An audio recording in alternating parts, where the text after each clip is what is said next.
भारत देश को आज़ाद हुए 80 साल के करीब हो गए हैं, लेकिन कई कुप्रथा खत्म हो गई है।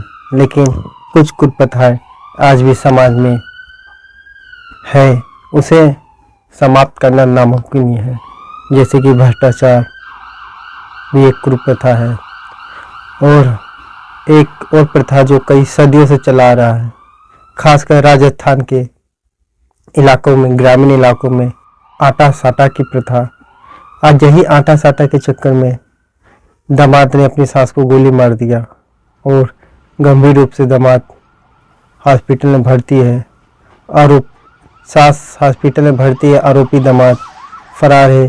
पुलिस उसकी गिरफ्तारी के लिए छानबीन कर रही है। नमस्कार, काला सच सब पे झूठ की इस कहानी के एपिसोड में आपका बहुत बहुत स्वागत है।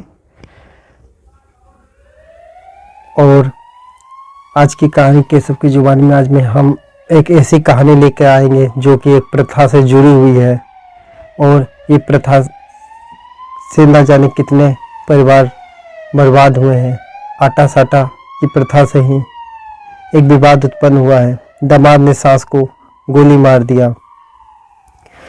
कहानी आज की शुरू होती है राजस्थान के जोधपुर बड़ौदा के रावनियाना गांव में।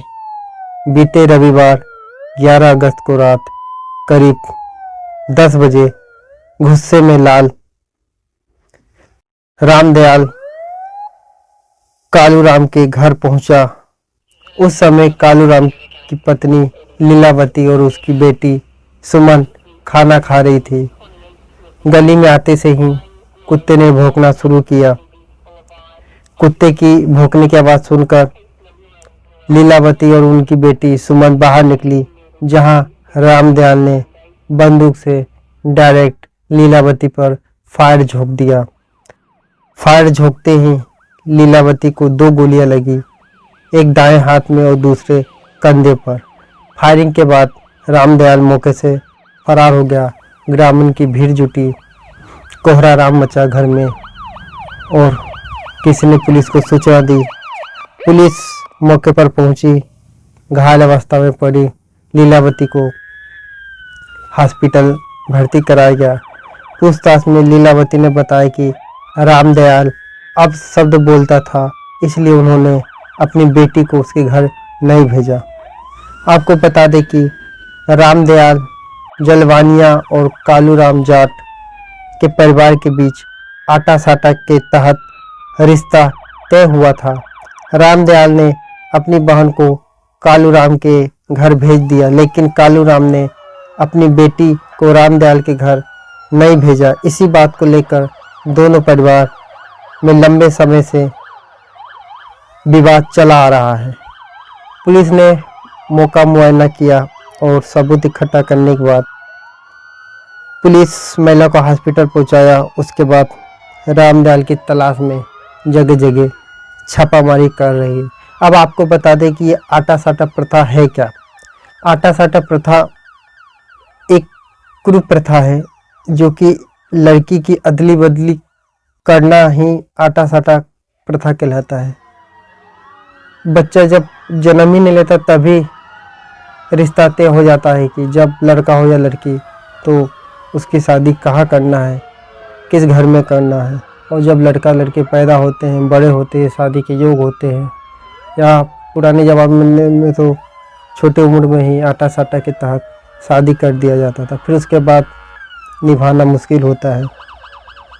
इस प्रथा में किसी लड़के की शादी किसी लड़की से के साथ तय होती है, तो उस घर की लड़की की ओर से किसी लड़के की शादी होने वाले पति की बहन से कर दी जाती है। इसे ही अदली बदली या आटा साटा कहा जाता है। इस कुप्रथा के कारण लड़के और लड़कियां दोनों का ही जीवन खराब होता है। आज की कहानी में हम राजस्थान के सामाजिक कार्यकर्ता की बात भी सुनाएंगे कि उसने ये आटा साटा के कुप्रथा पर क्या कहा। तो फिलहाल कहानी में इतना ही, फिर मिलते हैं किसी नई कहानी के साथ। जब तक के लिए अनुमति दीजिए, नमस्कार। ये आटे साटे की प्रथा अपने राजस्थान में अंदर कई सालों से चली आ रही है। ये आटे साटे की प्रथा वर्तमान समय के अंदर एक बहुत बड़ी कुरीति बन गई है। क्योंकि इस आटे साटे की प्रथाओं में दो परिवारों के बीच में बेटे और बेटियों का रिश्तों का आदान प्रदान होता है। इसमें यह होता है आगे चल के एक रिश्ता तो निभा लिया जाता है और दूसरा रिश्ता निभा नहीं पाते हैं। उस दूसरे रिश्ते की वजह से पहला रिश्ता भी उनको तोड़ना पड़ता है और सामाजिक उन दोनों परिवारों के बीच टकराव होता है। और कई बार तो ऐसी स्थिति आती है कि इस आटे साटे के रिश्ते में एक रिश्ता होता है और दूसरा रिश्ता उन बालक या बालिकाओं के जन्म से पहले ही तय कर लिया जाता है, जो आगे रिश्ता निभा नहीं पाते हैं। वर्तमान समय में जो सामाजिक बदलाव है, इसमें आटे साटे की परंपरा को खत्म करना चाहिए और मैं तो ये कह रहा हूँ सरकारी स्तर पे और सामाजिक सुधार के स्तर पे भी इस आटे साटे की प्रथा को खत्म जड़ से करना चाहिए, जिससे दो परिवारों में ये स्थिति न उत्पन्न हो।